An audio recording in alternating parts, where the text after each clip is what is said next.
Eto, Shih Tzu ba ang aso nyo? Yan, maraming may mga Shih Tzu, no? Nagpupunta sa Manalo Resort Hotel, may dala mga Shih Tzu, sa mga malls makikita nyo.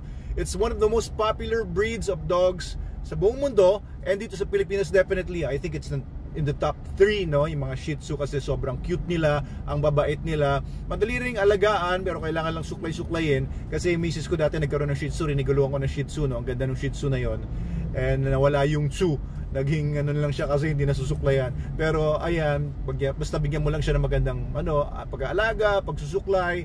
Ang ganda talaga ng mga Shih Tzus. Bagamat sila ay medyo kailangan nga lang talaga ng special care dahil mga mutant dogs yan, guys. Tandaan nyo, no? Yung mga dogs, lahat ng dogs ay ancestor nila ay mga wolf. Ibig sabihin talaga, the more na malayo yung itsura nila compared sa mga wolf, the more mutated yung aso ninyo. And Shih Tzus are probably one of the most mutated dogs. Ibig sabihin, hindi na sila natural. Kailangan nila ng special care. Naalala ko nung estudyante pa lang ako sa UP VetMed, may mga Shih Tzu alaga yung kaibigan ko na may-ari ng isang restaurant doon. Nandun lang sa upuan yan buong maghapon yung Shih Tzu nila, hindi tumatalon, ang babait. So this kind of breed requires special care, and hindi po naiiba yung nutrition. Nutritional requirement ng mga Shih Tzus are very specific, and hindi po yan pwedeng bigyan ng hindi magandang dog food tapos ma-expect nyo na maging maganda talaga sila.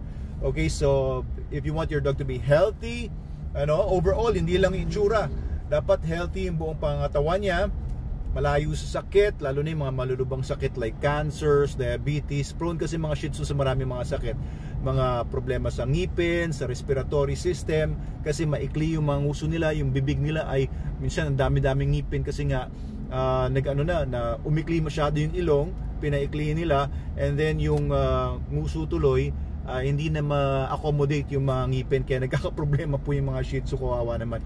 So you probably have to have your vet check your dog once in a while, no? At least mga once every 6 months dalhin niyo po sa vet para makita yung mga condition ng ngipin, ng overall health niya, etc. So ang pinakamagandang dog food po sa mga Shih Tzu is SDN, specifically SDN 42, yung pinakamataas ang nutrient content. Okay, SDN 42 has a minimum of 42% protein, mostly from animals yan. Hindi po yan mga protein from peas, lentils, or mga soya lang. Kasi yan mga plant-based proteins, yung mga protein from corn, ganyan, ay mababa po yung bioavailability niyan or yung digestibility niyan kasi dogs are carnivores, and yung protein sa mga plants ay hindi naman talaga angkop sa mga dogs.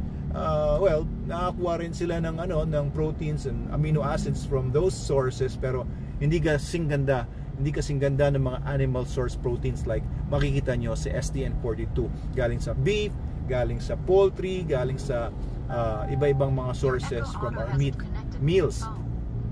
SDN42, SDN42 also concentrated siya.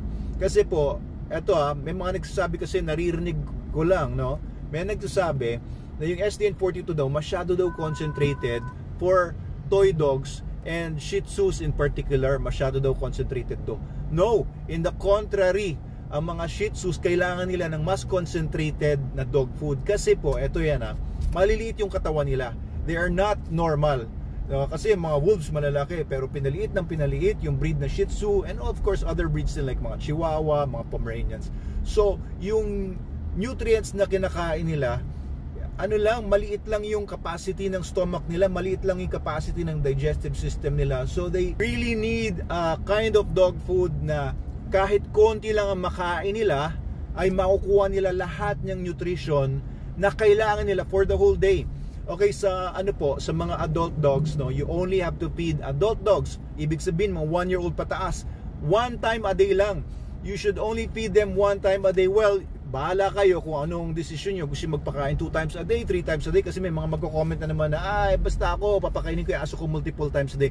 It's your dog, it's your choice, bahala kayo, wala namang batas laban dyan. Pero according sa mga studies, mga recent studies ito, ng mga long-term studies, very extensive studies na ginawa ng mga scientists, hindi lang mga quack doctors, ay mas mahaba ang buhay, mas matatalino at magandang performance, and mas healthy ang mga dogs na pinapakain 1 meal a day compared sa mga dogs na pinapakain ng twice a day or more, kasi nakakapagpahinga yung sistema nila.